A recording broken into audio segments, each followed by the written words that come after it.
It's the Opperman Report. And now, here is investigator Ed Opperman. Okay, welcome to the Opperman Report. I'm your host, private investigator Ed Opperman. You can find me at Opperman Investigations and Digital Forensic Consulting, either through my website, emailrevealer.com, or you can just email me directly at oppermaninvestigations@gmail.com. Now, if you like the show, be sure and check out our Patreon. We got a lot of great new content up on Patreon. We did an interview with the widow of John McAfee. Really good content there. Okay. If you go to the archives, you can find our guest, Ambra Marie. We had her on recently. It wasn't that long ago either. But I had such a good time. She's written this book. Let me see if I can pull this up real quick. You can find her first on Instagram at Ricky4Lou, L-O-U. And you can see her stuff on there on Instagram. And you can find her website. Now, it's Ambra, A-M-B.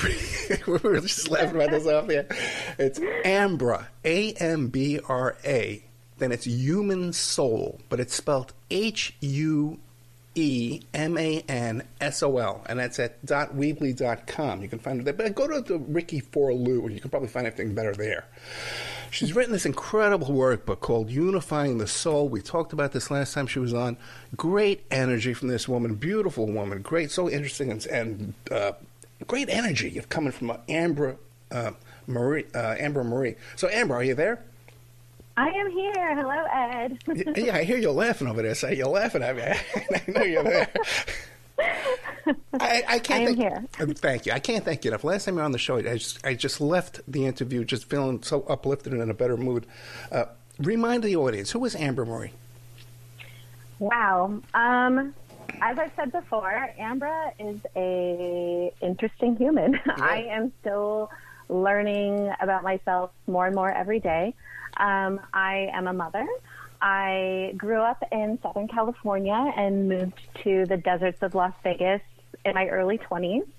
I am just interested in the mystery of everything. Anything that doesn't have a concrete answer or can allow me to spin down the spirals of curiosity, I'm all about it. So this is what led me to creating this workbook that we talked about on the last time I was on your show. And yeah, I've traveled around the world. I've gotten to experience many different cultures and many different experiences that people and Earth have to offer. And I'm just incredibly blessed to have lived the life I have so far. Yeah, that's right, because you lived in the Amazon for a while, right? Yeah, I've gone to Peru a couple times, and there's an indigenous tribe, the Shipibo peoples, that I go and stay with. We're completely off-grid in the middle of the jungle, and I've gone there for a few weeks at a time, and I've just really learned and immersed myself in their culture and the land and their medicines that they work with and their songs, and it's just been such an incredible experience. Yeah, I remember last time you were telling us about it was something about a frog, I think it was, that you sit near the frog or something like that, and you gather this energy from the frog. And I actually, we actually cut some commercials out of the last interview because I let you go over. You were telling this story about this frog. Now, what was this again about the frog that you sat next to the frog and you gathered the energy from the frog? So it's frog medicine. It's called combo. It's basically you extract the venom from the frog. They sing in the jungle at night. So you go and you hunt in the jungle and you look for these calls from this frog, and they come and they crawl all over you. And the shamans, so the medicine people, will collect the venom off of their backs. And it's actually a really, really potent anti-inflammatory medicine that they serve to their people and their children. And I have gotten to learn and serve and work with this medicine as well. It's definitely a challenging medicine to work with. It's not comfortable because basically you're acutely poisoning your body and putting it into its complete defense mode. But the health benefits are incredible and amazing. And I see this medicine, especially with the time we are in now, really being utilized and working to help people. In what way? What would it do for us now?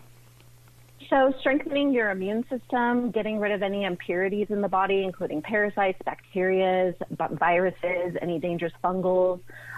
It's good for people who have adverse reactions to any sort of medical medicines that they've taken. So yeah, it's good for arthritis. It's good for people with any brain injuries and trauma. The benefits of this seem completely unreal, but I've seen it work in the people I know and the people I've sat with, and listening to people's stories working with this medicine. And it sounds like a miracle medicine. And to this day, I still am, trying to learn and study as much as I can about it, because there isn't a lot of studies, but it's amazing. Yeah, it's just fascinating. Someone takes the time to go there and and visit this frog and do all this research. Someone takes the time to do this. Now, you would think, the pharmacy industry, the pharmaceutical industry, they could breed these frogs, right? Why wouldn't they want to do that if it's so good? I think we know why. Yeah. I think we know the real reason why they won't do things like that. But I'll keep my opinions to that on myself. Yeah, no, I was just telling you this last night. I got a new prescription for Provigil, and you go to one pharmacy on Rx.com. It's $240 a month. Go to a different pharmacy, it's $24 a month. Oh, wow. Yeah, none of it makes sense, but at the same time, it makes sense. Capitalism. Unifying the Whole. What are we going to find in your book, or your workbook, Unifying the Whole? So Unifying the Whole is it's a self-guided workbook and journal that navigates us to a more inward view of ourselves. It allows us to connect and hold ourselves in new ways. We learn about the 7 main energy centers in the body, the information these hold, how to unlock this information from our past, and how to significantly reframe how we view our present. So this is for anyone who wants to have, a therapeutic session with themselves and to see what is still weighing heavy within us, and kind of work with those traumas and those shadows and allow them space to grieve and kind of teach us whatever it is we need to learn about ourselves. So, now, the last time I had you on the show, we talked about your workbook, and people can look that up on Spreaker or just Google it, Unifying the Soul, Ambra Marie, Opperman Report. You'll find it. But when I start the show off, I said, well, tell us about yourself. Who is Ambra Marie? And you tell me that this is why we had you back on the show, because you tell me you're a death doula. Okay? I had never even heard of this before. I've heard about birth doula. Okay? So tell us about this. Now, this is why we had you back. What is a death doula? So a death doula, they're also called end-of-life doulas. And like you said, as people are assisting birth, there are also those that are assisting the other side of it. So we are a non-medical professional that holds space for the exploration of one's own mortality and guides an individual through their unique dying process. So again, as the birth doula helps the energy into the world, we assist the energy on the way out of this world and into the next, whatever that is and means for someone. We assist the dying into the birth of a new beginning. Because as I know, as working with people, death is not an ending. Yes, it's a physical ending, but it's also a transition into some sort of different vibrational frequency. So in essence, we're kind of a link between science and mystery, between the seen and the unseen worlds. And how'd you get involved in this? Honestly, I never thought about doing this type of work, but now reflecting on my life, it makes perfect sense. And of course, this is what I was being led to. I've had many unique experiences with different types of deaths on many different levels, from very tragic deaths to our way of thinking of a more natural death, someone dying of old age. But my friend started this academy called the Anamkara, which is Celtic for soul friend, which couldn't be any more perfect because I feel like we're all just kind of walking each other home. But she founded this academy and kind of presented it to me. And at first I was like, what, like with you, what is this? Yeah. And she was on a mission to rebrand death, to normalize death, to talk about death. And anyone who feels activated by anything I say on this podcast, I highly recommend reaching out to her. Her name is Mary Teliano. And again, it's the Anamkara Academy. But yeah, Death Doula is there to just listen and make someone feel safe and loved. We provide the opportunity to speak openly and frankly about someone's unique dying process.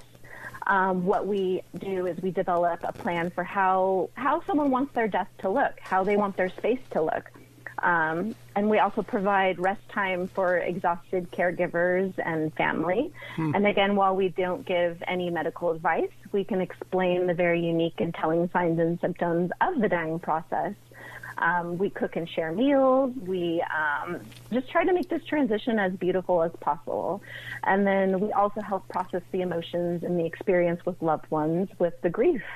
We're there to guide the family into what they're going to experience after their loved one has passed on, to assist them through understanding grief and what that means now and what it will mean, and how to hold space for another through their process of grief.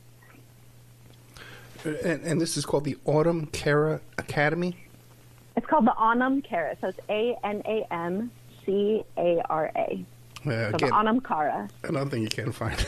Anam Cara Academy, okay. And there's a website for that? Yeah, you can just go to the Anam Cara Academy, or you could go to Mary Taliano on Instagram.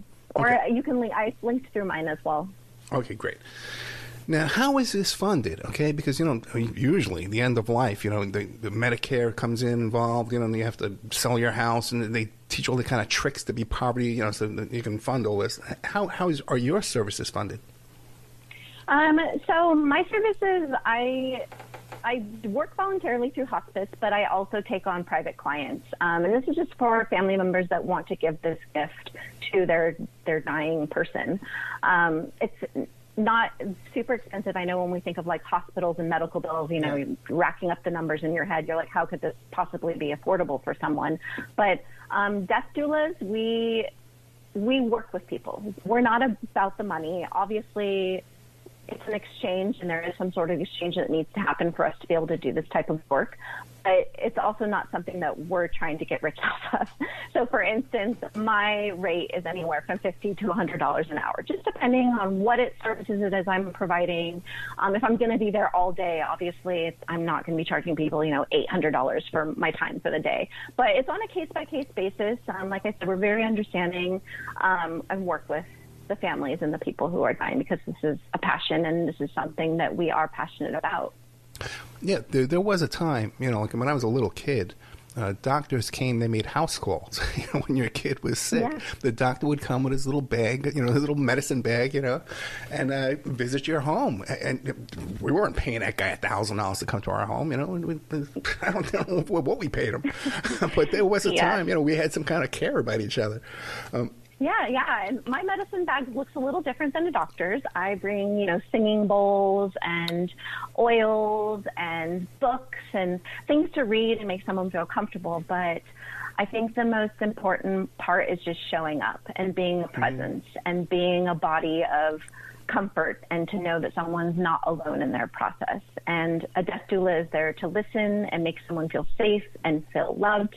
And we provide the opportunity to speak openly and frankly about their unique dying process. And like I said, we do a lot of visual work. So above all, it's about active listening to the deep concerns, the fears, the hopes, their life stories, and bring them peace at the end of their life. What kind of oils? Just anything essential. So again, it depends on the person. Some people are really sensitive to smells when it comes to that particular stage of their dying process. So anything that's natural. It's not going to be anything that's heavy perfumed. It's more like earthly scents. So like patchouli or frankincense, or even just burning sage in the room. But again, before we do any of that, we walk in and we map out a plan. Like, what do you want this room to feel like? Do you want people to remove their shoes when they come in? Do you want the lights to be dim? Do you want to be near a window? This is their process, and we're there to do anything we possibly can to make it as comfortable as possible. Yeah, I can't recommend enough frankincense and myrrh, and get the therapeutic, it's cheap, and you get the therapeutic version. Headaches, This stuff is so good for you, and it's in the Bible. You'd think people would say, boy, the three wise men brought frankincense and myrrh to the baby Jesus. Let me look into this, see what it is, you know? Mm-hmm. Yeah, like there's something, if we've been using these things for so long, there's got to be something to it, right? Yeah, right, but people, they never even, whoa, what's that? You know, never even heard. How long have you been doing this? So I began the academy at the end of 2019, and I graduated right at the beginning of 2020. So March of 2020 is when I graduated this academy. And of course, maybe a week after, the whole world kind of shut down and people were dying. So there was kind of a need for this conversation. And, you know, I still have a lot to learn, and I am constantly learning in this field of work. But for me, the proper and authentic way to serve without limitations or creating someone else's visions of what this should look like, again, it's just going back to the active listening to the individual and unfold in their process with it all. You know, death is this mystery. It's something we cannot completely understand, describe, explain, yet it is something we will all experience. And we do not get to control how death shows up and plays out, but we get to choose how we unravel in the experience and allow death to be the guide, because it is not ours. We are witnessing another's initiation. And I mean, what an honor that is. So I just am grateful for all the people that I have helped transition and for the families that I still get to work with and for the stories and the knowledge and the wisdom that I get to carry with me from just being by the bedside of a lot of these individuals. Now, you're meeting these people for the first time. You're coming into their home at a big transition at time. Now, I can understand how you can go in there and you have this welcoming energy. They would just love to have you come in their home. But there must be an awkwardness to this stranger coming into this home at this pivotal time. Yeah.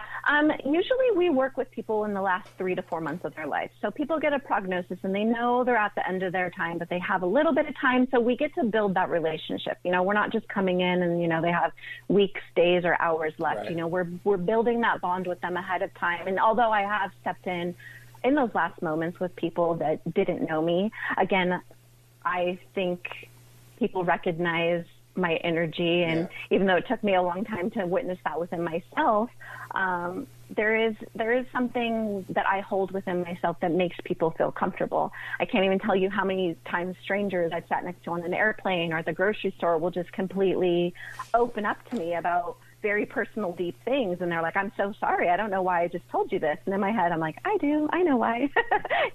You're sensing, you know, all this other weird energy that I'm into. So I have a gift of making people feel very safe and very comfortable. But again, we're coming in with, you know, a couple months under our belt of building that bond with someone and really getting to learn the family and really getting to know this individual as, you know, who they were, who they want to be remembered as. So it's not always, you know, the shock of like, who's this stranger coming into my home, you know, like the Grim Reaper coming in. that would be, if you came in with a hood, a sickle, you know, that would be interesting. But me and Ambra know each other from Vegas, from political activism. And I can tell you, you know, anytime Ambra would show up at a meeting or a rally or something like that, she does have that kind of energy. The room, the energy of the room changes. And I have that same thing, too, where people can talk to me and confide in me. I guess from my work as a private investigator. But definitely don't have that same kind of taking over a room kind of energy. Now, what about like a deathbed confessions? So when people are at the end of their life, like, I feel like, man, it's such a sacred space and a sacred time for them to be truly raw and truly authentic. And at the end of it, people are just at complete peace. All that fear dissipates. And when they start to be able to see through that veil and kind of get to peek into the other side, even though I haven't gotten to see it for myself, getting to witness people peek through that and see what's on the other side has brought me so much peace to my own mortality, because there's no fear, there's no regret, there's only love. I feel like the days, weeks beforehand is when all the deathbed confessions come out. The fear is really starting to sink in. They're talking about the regrets and how they, wish they would have lived more fully, or taken that trip to Europe, or, made amends with that person that they're not talking to. But in those final moments, all of that dissipates. It's just a readiness to move on to whatever that next adventure is. How long is that? Those final moments?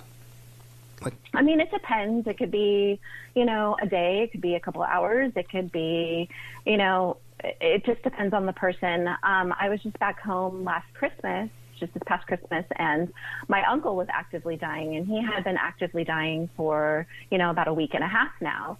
And, I went to go visit him on Christmas Day, and obviously doing the work I do, I was able to recognize as soon as I walked into the home that this was probably going to be his last day. Wow. There's very telling signs. One of them, which I recognized immediately, is called the death rattle. It's a very specific type of breathing.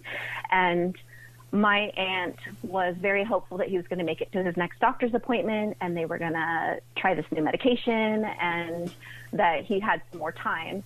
So as difficult as it was to kind of bring reality to the situation, it was also an honor to allow her to have those last moments, knowing that those were going to be those last moments. And he ended up dying the following morning. So within hours of me being there. So yeah, it just depends on the person and how hard they're holding on. You should write a book about this. I know. It's very interesting. These intimate spaces are just on a whole other level of just connecting to something bigger than us. Yeah. Now you said earlier, you said a couple of times that you're sure that they're transitioning to another thing. How can you be sure? I'm not I wouldn't say I'm a faith-based person. I'm more of a spiritual-based person. And again, recognizing there's something bigger beyond this. There's something that we don't quite understand.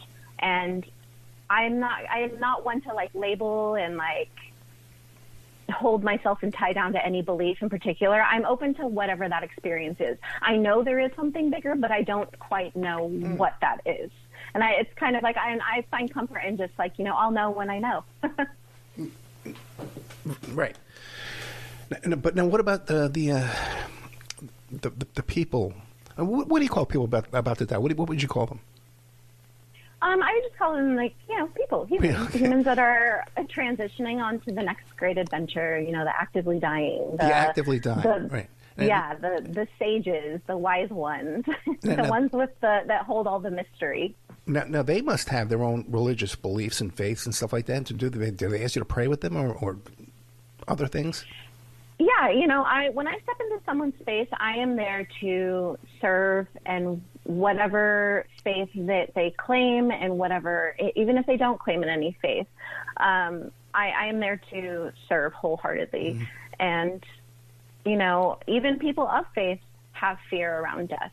People that, believe in God and believe that they're going to heaven, there's still a fear around death. But I think that all comes back to us not speaking about death and normalizing death as something that we're all going to experience. For as long as we've lived, we've also died. It's the simple fact of life. We are all going to die. We will all lose someone we love. We will all grieve. And no one is immune to it. It's something that we all live with. And yet we still find death and dying and grief so difficult to talk about.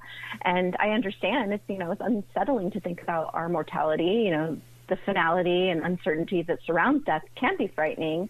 But most of us attempt to put it out of our minds on a daily basis. But, when we attend funerals and we see headlines about, tragedies and all this death that's happening, it kind of puts a spotlight on death. But again, people kind of ignore it and they don't want to think about it. And while the idea of living every day as your last might sound great, a constant awareness of death can leave most feeling really anxious and uncomfortable. But I like to think of death as kind of like our greatest teacher. death asks us to integrate within ourselves more of reality, to live life to our best ability, to connect with each other and to explore our passions and explore this beautiful planet. And death gives permission to have all we desire if we choose to fully lean into living a life that is meaningful to us. So by embracing the end as much as we do the beginning, and by acknowledging our mortality, by not thinking that we have forever, and by not taking our beautiful life for granted, we might just be able to see the world in a different way and be more compassionate with one another. You would think, right? Now, I mean, that's the hope. That's the hope, right? That's the hope. Now, but what about some of these people? Are they ever convinced, I've lived a horrible life, I've hurt people, I'm going to hell? I guess not the people that would involve you in their passing, but have you experienced that? I mean, I have not personally experienced that, but, you know, I also have to recognize that not all death is beautiful. There are really tragic and unfortunate circumstances where people die, you know, being murdered or war or anything else that's not as beautiful as me sitting by your bedside and, you know, watching you drift away. You know, there are these really hard deaths that people experience, and, you know, people that do these unfathomable events that take another's life, you know, I don't know. I don't know what happens to them. I think it's the same that happens to everyone. Your energy gets absolved and transmutes into whatever karmic way it needs to. But again, those are those great mysterious questions that we don't have the answers to.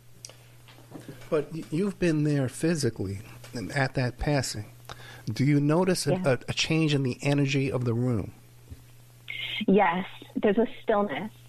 You can always tell the moments before because it gets very quiet. Right. And the people that are watching their loved ones die, you can sense that uncomfortability, and then trying to fill that stillness with something, with words, with, you know, don't leave me, or like, you know, those selfish qualities that we all have, of course, of not wanting to see our loved one go. But I think we need to stop filling those still times with noise because there's so much wisdom in those silent spaces of observing and just feeling that energy. Like, it's a type of connectiveness that is indescribable. It's really, really beautiful. And, you know, to hear someone say death is beautiful, you know, death is beautiful. It's, you know, it's an honor to be in these moments, in these like really raw moments with people and their families, and to hold people in these spaces. I've been in the presence of miracles, and my experience is that time slows down. There's like a slow, yeah. So it's that same kind of thing. Yeah, you just feel everything shift. Right. And you feel the expansion of the energy. And again, anything that's expansive feels way bigger. And again, time slows down, as you said. So nothing ever diminishes. We're only expanding and shifting into something different. And yeah, those really slowed down moments are, I think, the biggest teaching moments. Yeah, and it's so true. And now with TV and these phones, these smartphones, we don't have that kind of peace and quiet in our lives like we once did. Now, what about you're in the room, the loved ones are there. Now, their energy turns to grief. Mm-hmm. There must be like a huge shift in the energy in the room. Yes, grief is, I mean, I don't know. Grief to me is just a reminder of how much we truly loved someone or something. So even in the throes of our grief, the other side of that is love. And just allowing people to grieve, not stopping it, not saying, not using those words like it's going to be okay, they're in a better place, you know, all those words that we are programmed to tell people. Just being a body for someone to completely fall into and collapse into their grief. And that's like another part of being a death doula, is the aftermath. So we get to assist the families for, you know, as long as they are needing us in their grief process. You know, I had dealt with death many different times in my life, and even going through my own grief process was difficult because I felt completely alone in it. And just being able to connect with people, and again, not as much as we want to let the people dying know that they're not alone, people are not alone in their grief too, because we've all experienced grief on some level. And it has been really interesting for me to release this fear of death when it comes to grief. It's just like loving someone so fiercely. And for me personally, grieving the people I love is the biggest way I can honor them. This is such an emotional experience. After the passing, do you stay in touch with the families?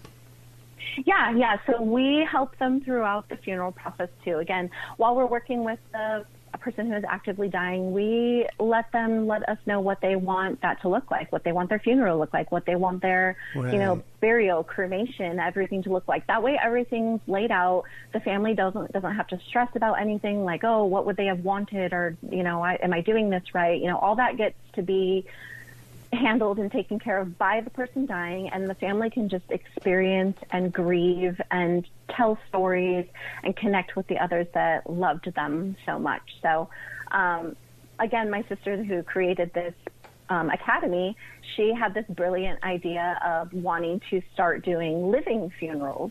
So actually having and holding a vigil and space while the person is still here, so that they can exchange stories and they can have those moments together, so that when it does happen, it's, a little less of a, like the I wishes and the woulda, coulda, shouldas at the funeral. So I love the idea of living funerals. I think it's beautiful. I think it gives people so much closure. I think it heals families. I think it mends wounded minds.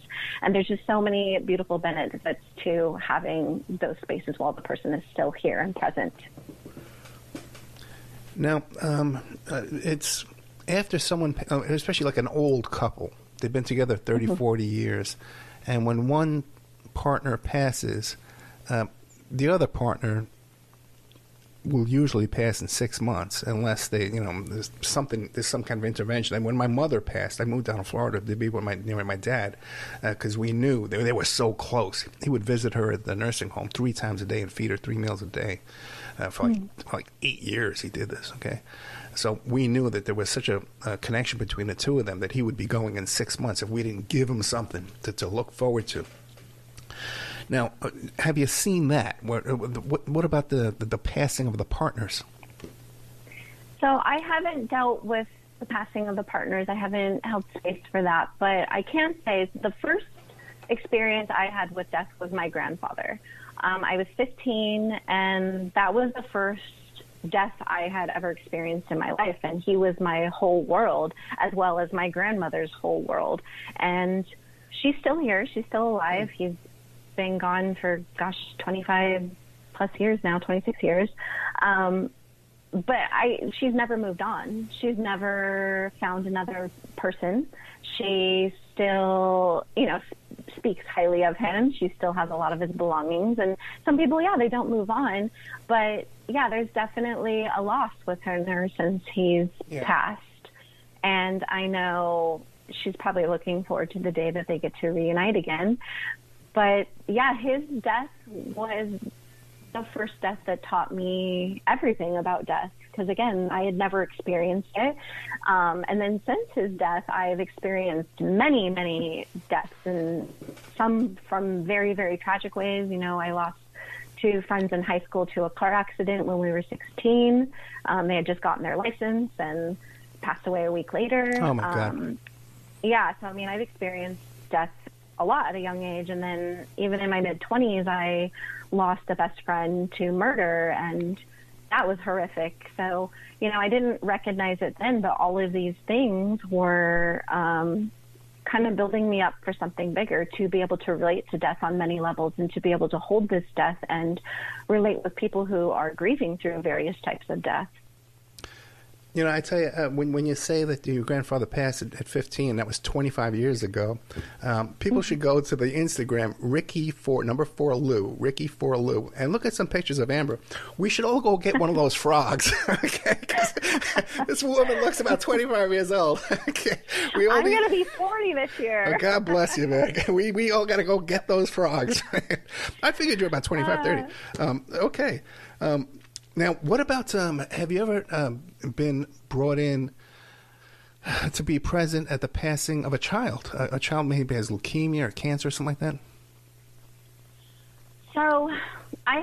So when my friend was murdered, the only time I was in the presence of a child is with my friend. They were in a really horrific, I mean, it sounds like something out of a movie. They were shot many, many times, but one of my friends survived and one of my friends didn't. But my friend that did survive was pregnant, and she had gotten shot in the stomach, and the baby did not live. And so I was present for the birth of this child who was deceased. And that's the only time I've been in the presence of a child who had already passed and a mother who was grieving and having to witness this. And it was one of the more difficult times with death I've ever been in, just because, you know, I, as a mother, like, I could not even imagine going through anything like that. But, yeah, just kind of being a pillar of presence there for my friend as she's, you know, going through this experience. But, yeah, that's the only time I've been in the presence of a child who has passed. Yeah, I had to go to a funeral once of a passing of an infant. That little tiny white coffin was just heartbreaking, the most heartbreaking thing you've ever seen in your life. Yeah. What is it and about... that's like that cruelness of death. Like, death can seem very cruel at times, too, but, you know, you just have to kind of hold on to the thought that there was something much bigger and more peaceful for them to experience. And you said earlier that you believe that your grandmother will be reunited with the grandfather. And so you believe the people that we see other people from our lives in the afterlife. Yeah, and the reason why I believe that is not only through my own experiences. You know, I've sat with many different medicines where I've had people who have passed come to me and have me relay messages. But even in those moments when people are dying, they always talk about, like, their loved ones greeting them. So when that veil gets very thin, people start to see loved ones that have passed, and they start talking to them as if they're right there next to them in the room. So that's kind of like changed my view on, you know, our energies kind of being where it needs to be. Even though I feel like we dissipate in a way, I also feel like we can come back into those moments to ease other people through the gateways. So again, this is just kind of what I've seen and what I believe, but again, it's just one of those things that I won't really know until I know. But I have seen people talk to their, you know, their sisters or their brothers or their mothers or their fathers on the other side, like they're right there. And that's like another telltale sign of that the end is coming near, because that gateway is starting to open. The people are starting to welcome them to the other side. Well, you're a first-hand eyewitness. So now, what is that conversation like? Do you hear both ends of the conversation, or is it just sporadic? I only hear the one-sided of the conversation. There'll be a point where they'll look, and you'll tell that they're looking at something or someone, but they'll get very happy and very excited, oh my God. And then they'll just start speaking to the person as if time had never passed. Like, where have you been? Like, oh my gosh, like, I can't believe you're here. Like, oh my gosh, I've missed you so much. Like, I'm so excited to see you. You know, it's an elation, like a happy feeling that people get when they see someone that they've missed so much. And how often does that happen? I mean, it's happened a couple times. It doesn't happen every time, but it has happened a few times to where I'm like, whoa, this is really special, like, to witness. And again, I can only see in the physical what's happening. I can't see beyond the veil of what the other side looks like, what this interaction is. But nonetheless, it's miraculous and really interesting. Oh, yeah, that would be fascinating. No, do you talk about like a tunnel or a light, you know, a light or anything? People don't really talk. I mean, I've never heard anyone say, like, oh, go into the light or anything like that. It's just kind of more like I picture it, how I've seen it described, as like a piece of lace. Like, you kind of can start to see through it, and then it kind of just slowly starts to disintegrate until it's completely gone. And when it's completely gone, that's when the person's pretty much gone on the other side. But it's like that lace. Like, that you can see through, but it's still kind of a little bit of a mystery until it slowly just kind of starts burning and falling away, and it reveals itself more and more to the person who is transitioning. Now, after the person's passed, Since you become so close to them, do you ever feel their presence or their energy afterwards? Yeah, so we encourage the family to leave the body for at least a day. We've been trained in how to wash and clean the body, and drape and shroud the body in flowers and whatever is, special to them. But in most traditional, like Egyptian cultures and Aztec cultures and Mayan cultures, they actually leave the body for 3 days because they think that's how long it takes for the soul to completely detach from the body. So we encourage the family to kind of just let the body settle as much as possible, to still keep it quiet, to still keep it as an actively dying space. Let people, have their moments, and then from there, the coroner is called or whatever the plan is for what they wanted. In some states, it is legal to leave the body there for 3 days. In some states, it's not because it becomes more of like a hazardous situation. But as long as you're with someone who knows what they're doing and they are cleaning the body and the person didn't die of any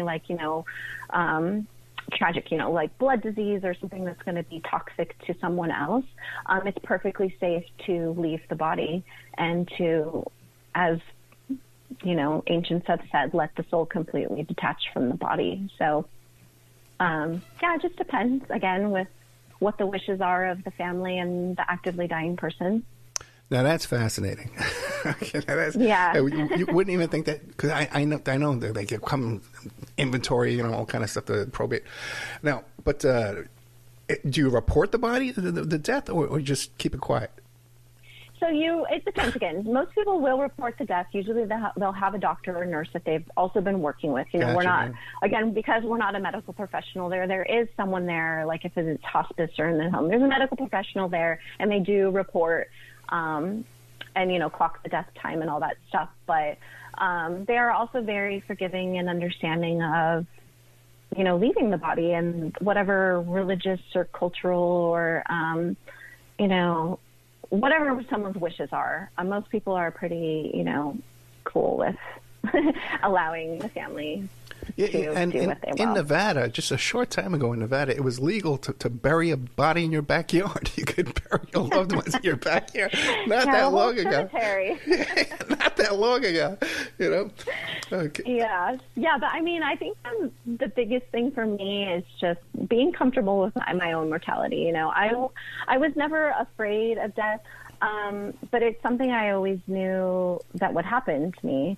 But I feel like working with people in this capacity has really diminished that fear of death even more so. I used to be very fearful of, what that was. Yeah. And it was unsettling to me. But being with these people has brought me so much peace, and it's such a gift to no longer fear death and to kind of, again, look at death as like an ally to living my life to the fullest. Now, you see these cases all the time where someone will hold out. Someone's at the end of their life and they hold out till a holiday or an event, and then they pass away right after Christmas. So many people pass away. Have you experienced that? Yes, and they don't do that for themselves. They do that for us. Right. That's for us. They do that because, just like with my uncle, I know he held out not dying on Christmas Day because he didn't want Christmas Day to be like this tragic day for everyone. So, he waited till the next day. But that's all for us. That's their final gift for us, to not, I don't want to say taint, because death I don't feel taints anything, but to not allow it to completely take over a different event, that we should be enjoying family time or connecting with each other. Death asks us to integrate life. And life is to connect with each other and to be with each other and to love each other. And even though I don't fully understand the capacity of death, I've gotten glimpses of it through those I've served, and death is not the enemy. It's definitely not the enemy. I think our ignorance to death has made dying from a transition into this fullness, into kind of a failure and a tragedy and something that we have to beat. And with all the advances in medical to kind of postpone the dying process, it's kind of taken away from the natural part of the dying process. So, I mean, it's just a lot. It's a lot to unpack, and we deny and shun death, and often it's hard for us to see our loved ones die, so we send them to nursing homes or to hospitals instead of doing it in the old ways where we had them in our homes surrounded by loved ones. And it's sad that a lot of people do die alone in these spaces. Yeah, my ex-wife was an ICU nurse, and especially back in New York at NYU, she did the heart retrievals, heart transplants, and I found out that it's common for these ICU nurses, when someone's at the end of their life, the quality of their life is diminished, that to resuscitate them, they shoot that epi into the bag, but instead they'll shoot it into the mattress and let the guy die. Okay. Oh, wow. Yeah, I know. When you first hear that story, but you did what? A little traumatic. Yeah, you did what? But now, how do you feel about like assisted suicide or quality of life, end of life situation? So I have it's probably not going to be for everyone, but I feel as tragic as suicide is, and as much as there's probably some underlying issues that come along with suicide, if in that clear, present space moment someone decided to take their life, I honor that. I honor whatever decision an individual makes for themselves, whether it's by the hand of their own or by assisted suicide. We don't get to play God, and we don't get to decide how people live. And like I said, it's unfortunate and it is sad, and I feel like there, again, is a lot of underlying issues that comes along with that. But if that is that person's decision, then I honor and respect that decision. And it's a very brave decision. I mean, I can't imagine being in those moments of wanting to end my life and actually moving forward with it, because, that's a big move. Oh, yeah, it's uncertain. Now you said earlier, too, that you had experience with, I think you said meds. Now, this is like ayahuasca type stuff you're talking about? Yeah, so I sat with numerous plant medicines. I sat with, psilocybin mushrooms, ayahuasca, ibogaine, all kinds of different plant medicines. Those also have kind of like alleviated my fear of death too. They've kind of made me realize that we are all dying, we are all actively dying on a daily basis, whether that's through death itself or whether it's through the ending of relationships with, romantic partners, family, friendships. Parts of us die and fall away and shed all the time. So accepting these small deaths has prepared me for the big death. Now that's fascinating. Especially the ibogaine. How do you pronounce it? Which one? Oh, ibogaine. Ibogaine, yeah. Because I'm very familiar with that because my friends with the yippies back in Manhattan in New York City swore that was a cure for heroin addiction, and they yes. It has very promising studies. They do have ibogaine clinics in Canada and Mexico, and they have a 98% success rate of kicking people off of really hardcore drugs, which is an incredible statistic.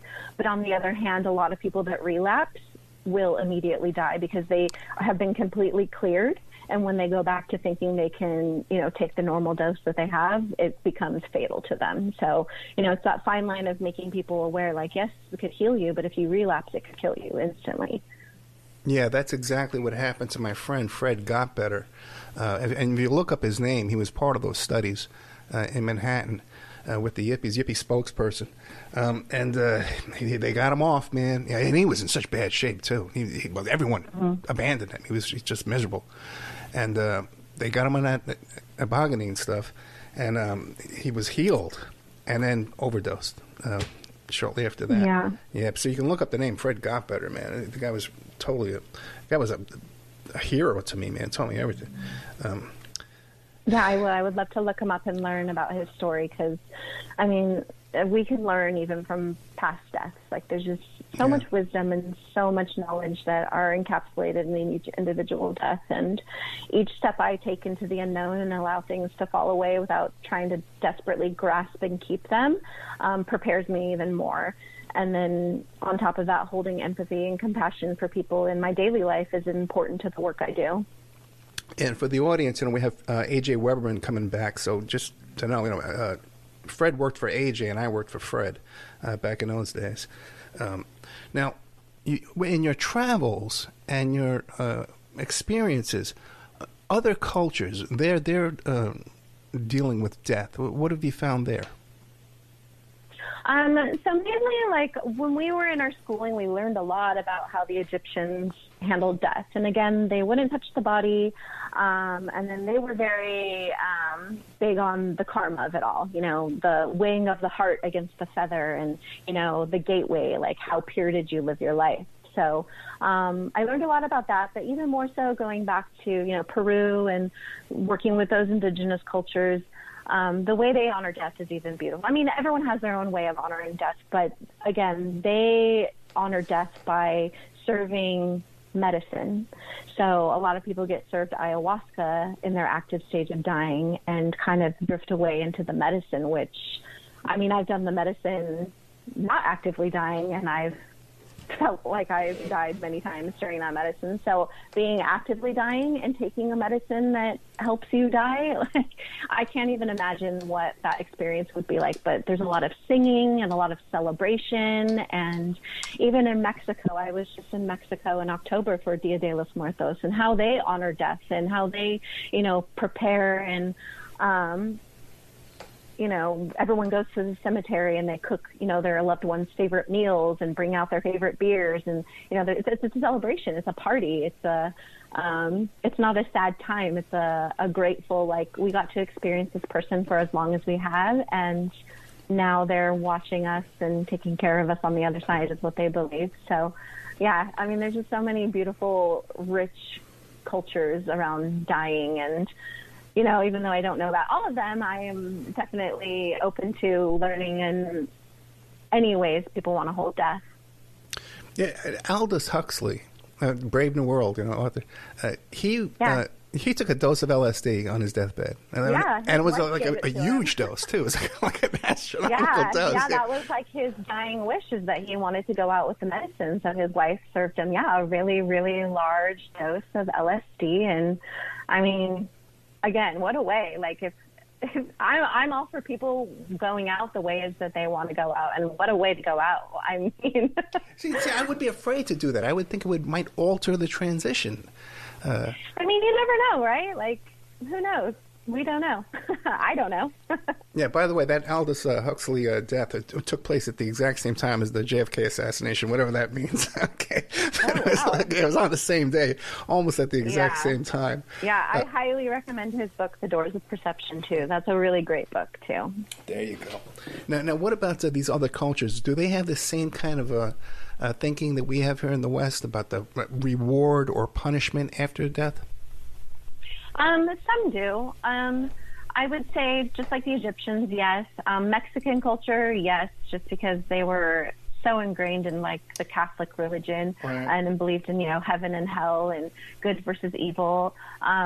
Buddhists and, sages believe in, karmic debts. Did you repay your karmic debts? If not, you'll be reincarnated and play out lives until your debts are paid. So, there's all these different beliefs of, karma and heaven and hell and intention and the purity of your heart. And I think all of it has some validity to it. But then in the same breath, there's like a uniqueness to each individual death. So I guess it depends on the individual and how fulfilled they felt in their life that they lived. And then what do you think about reincarnation, coming back to the same earth? I don't know. Again, like, I think the idea and the knowledge we have of it is all very interesting, but I don't attach to any one belief or idea. There's this amazing scientist called Rick Strassman, and he did a lot of the DMT trials in the early 90s, and he was really big on Buddhist culture, and he found that the Buddhists believed that from the moment of death, it took your soul exactly 43 days to reincarnate into another body. And what he found through his studies is when a mother is pregnant with a fetus, it takes exactly 43 days from utero to when the sex is determined in the baby, which I thought that was a really interesting correlation. If the Buddhists believed it took exactly 43 days for the soul to reincarnate, and it takes 43 days to find a sex of a baby, it's almost like that soul kind of incarnated into that fetus at that exact moment in time. So it's very interesting. Like I said, I love all these ideas and I love the mystery of it all, but I don't actually know. I'd say, okay, now as far as death goes and the passing goes, is there anything I haven't asked you about that that you want the audience to know? Your thinking, your beliefs? I just feel like normalizing death. I feel like just talking about death, asking. I know it's a weird question to throw out to your group of friends, but asking someone how they want their death to look like, how they want to die, what they feel about death, are they afraid of death? I think that opening up this conversation to the people close to us and to our loved ones can be a really, really beautiful bonding experience, and to kind of help each other alleviate the fear. And it goes back to this quote I always love by Baba Ram Dass, who is a great guru who has passed, but we are all just walking each other home. Fascinating you would mention Ram Dass because we were just talking about Fred, we were just talking about AJ, because I used to, these were like major smugglers, hash dealers and marijuana dealers, okay, and there was this huge shipment of hashish that came into New York City through Richard Stratton, the hippie mafia, and I had a big chunk of that hash, and I gave it to my friend, and he gave it as a gift to Ram Dass. Oh, no kidding. Yes. What a small world. Yes. And I know. And I had a very bizarre experience with him, too, because I ran into this guy. What was his name? His name was Mike something, and he's in the book, The Electric Kool-Aid Acid Test. I forget his... Mike Moran. You can look him up. Okay. And I met him a couple of times. We were working on his project to bring coats to the homeless people in New York. And then I saw him years later, and I looked totally different. I had a short haircut. I could shave my beard off. And I had a bad experience on LSD, or my face turned into a demon face looking in the mirror. And he recognized me, and we talked about it. I said, no, I don't do that anymore. It was, you can't look in the mirror. Okay. So he got read right into me, man. Fascinating stuff, man. We bring back so many memories. That's funny. But no. Wow. Ambra, See, but that's what this is all about, bringing back fond memories and reliving and recounting, like, the special parts of this life we live. So keep doing it. Yeah. Keep remembering. I tell you, I feel so good again. I'm having a rough week. I feel so. Now, what, Ambra Marie, okay, what is, you have all these adventures, okay, all this study, you're studying all this stuff, you're a brilliant woman, you're learning this stuff, you're absorbing it. What is an average day like for you? Like I said, I'm a mom, so I got to do my mom duties before I get into, all the weirdness I'm into. But an average day for me is, waking my son up for school, getting his lunch ready, taking him to school, going and working my quote-unquote 9-to-5 job, even though it's not a 9-to-5 job. I live a normal life like everybody else, but I also live my life, I don't identify to any, labels or any structure. I do what I need to do to live a complete and full life. And for me, that means being home with my children and going and, hanging out with my friends and, doing, normal things as well, but also exploring and experiencing all that I possibly can. And how do you do that? Like, you research on the internet, or you listen to podcasts? How do you do that? Just by connecting with other people. I mean, it's amazing when you show a little compassion and empathy towards one another and truly get to learn and know about people, the doors that open up. Because all the experiences I have experienced have just been through communicating and getting to know other people and learning about their adventures and kind of having them show me the way. And yeah, just trusting that people are put in my path for a reason and, you know, exploring what that means. You know, when I went to Peru, I never thought I would go into the middle of the jungle off-grid living with an indigenous tribe. But this man I met at a conscious gathering out in LA was doing a talk about it. And I was like, I want to talk to this guy. And I went and talked to him afterwards. And he gave me all the information. And 6 months later, I was in the jungle. Yeah, I had a friendship. The audience will know who I'm talking about. Stephen Hoffenberg, who at one point owned the New York Post, and he was actually the mentor and employed Jeffrey Epstein. Okay, all right. Oh. Yeah, and he went to prison, so he left holding the bag for this big financial scam. But he said to me once, he goes, Ed, just meet and interact with as many people as possible. Because I asked him, how'd you make so much money? He says, meet as many people as possible and interact with as many people as possible. Now, real quick, though, back to the death stuff. Now, when you're with your friends and your family, do you talk about death? Yeah. So, I understand people are really uncomfortable talking about death, but I do. Everywhere I go, I carry death with me, and I don't shy away from it anymore. And even speaking with my grandmother, she's getting old. She's my birthday twin. We have celebrated and shared our birthday every single year since I've been born. And as she's getting older, I realize these moments are few and far between. They're fleeting moments. Like, I'm not going to have this forever. Right. So her and I have had a lot of really deep discussions about death, and she's even been preparing her legacy work. She's been accumulating all these old pictures of all of us, of her children, her grandchildren from all the years, and putting them in like memory books for us all to have. And even when my grandfather passed away, she took all his shirts and, made a quilt. So, wow. I've been able to talk to her about death. And, she kind of even has like a really good sense of humor, because we have to have a sense of humor about it as well. But she even jokes around about it, like, oh, when I kick the bucket, everyone's going to be fighting over my jewelry. So I'm going to make sure I get it all squared away before, I'm gone. So, I mean, it's great to hear her speak about death like that, because I know she's not afraid of it. Yeah, that's beautiful. Now what about, it really is, man. Now, what about when you say you go to Peru to live with these indigenous people? Now, what's the process? Do you just show up? Are you invited? Oh, no. How does that work?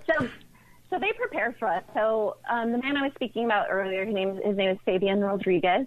He's been going there for many, many years. So he gets together small groups of people. He's in contact with the main medicine man out there. They call them curanderos, or shamans, shapibos. So he's in contact with him. And, they just pre-plan this, and they do it 2 months out of the year. They'll take a small group of people out there, and we'll fly out to Peru, we'll drive to the edge of the river, we'll take a canoe upriver, we'll hike into the jungle, and then we're there. We're immersed. They're ready for us. We have to completely be accepting of whatever diet they give us, because, I don't eat meat, but when I'm there, like, I'll eat eggs, because, I mean, you get what you get out there. Yeah. But yeah, no, they're prepared for us, and you have to prepare yourself as well. So before we even go out there, it's a 45-day journey for us to completely detox our diet. So we have to get rid of any processed foods, any sugars, any alcohol, any recreational drugs, even sex. We have to completely purify our bodies before we go out there, because if we don't, we're going to be in a lot of shock because it's a completely different world out there. They don't have the accessibility to things that we have here. So yeah, it's a whole journey. It's like Naked and Afraid, You gotta get off that sugar and that coffee for a couple of months before you go out there. Yeah, otherwise you're gonna be hurting if you don't. It's so true. If you've ever gone off sugar, I do the Daniel fast. I haven't done it lately, but I was doing it for like 6 months at a time. And the detox from sugar is like the worst thing you go through. Now, what about the language? How do you communicate? They don't speak English.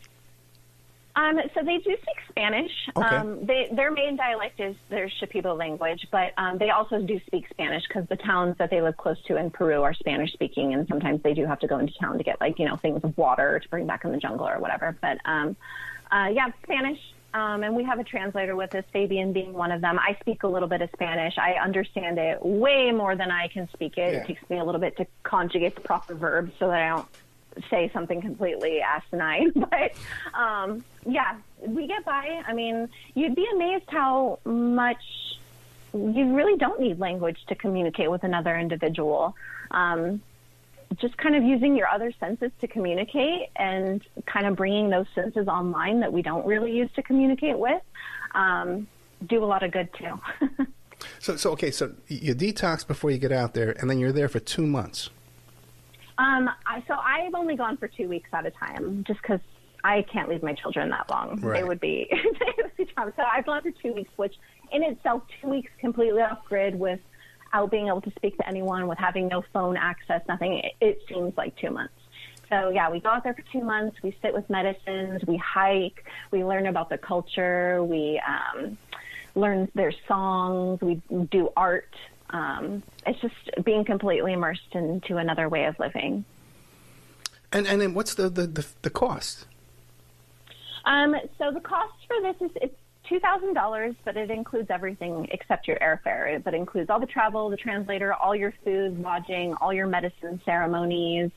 No, that's a bargain, yeah. And yeah, it's not bad. What is the lodging? What's the lodging like? So oh no, she's laughing. It's not a Motel 6, which would even be an upgrade. And Motel 6 is not fancy. You're basically in a small wooden structure with screens so that you don't get bit by mosquitoes, and you have a bed, and that's it. That's all you have. And yeah, there's no running water, so there's no plumbing. So you're having to, go to the bathroom the old school way and shower in the river and bathe in the river. And yeah, it's definitely, it's not for everyone, but it's been an amazing experience, and it's really, really humbled me. And it's really allowed me to detox from such an overconsumed life that we live here. That is so true, man. Just try getting away from your phone for a couple of hours. I know you're addicted to that. Fabian Rodriguez, I'm going to try and get him on the show. We should do an interview with him if he's available. Oh gosh, you should. He probably has amazing stories to share about everything. But Ambra, we did it again because we had that little glitch with the phone connection. We've gone way over time. I wasn't counting the time correctly. So we've gone way over time. Ambra Marie. Ambra, how can the best way for people to contact Ambra Marie and get a copy of your book, and or they need a death doula? I would say my Instagram is probably the easiest way to find me, because as you said earlier, I like to make it a little complicated. And if you're meant to find me, you're meant to find me. But Instagram, Ricky for Lou.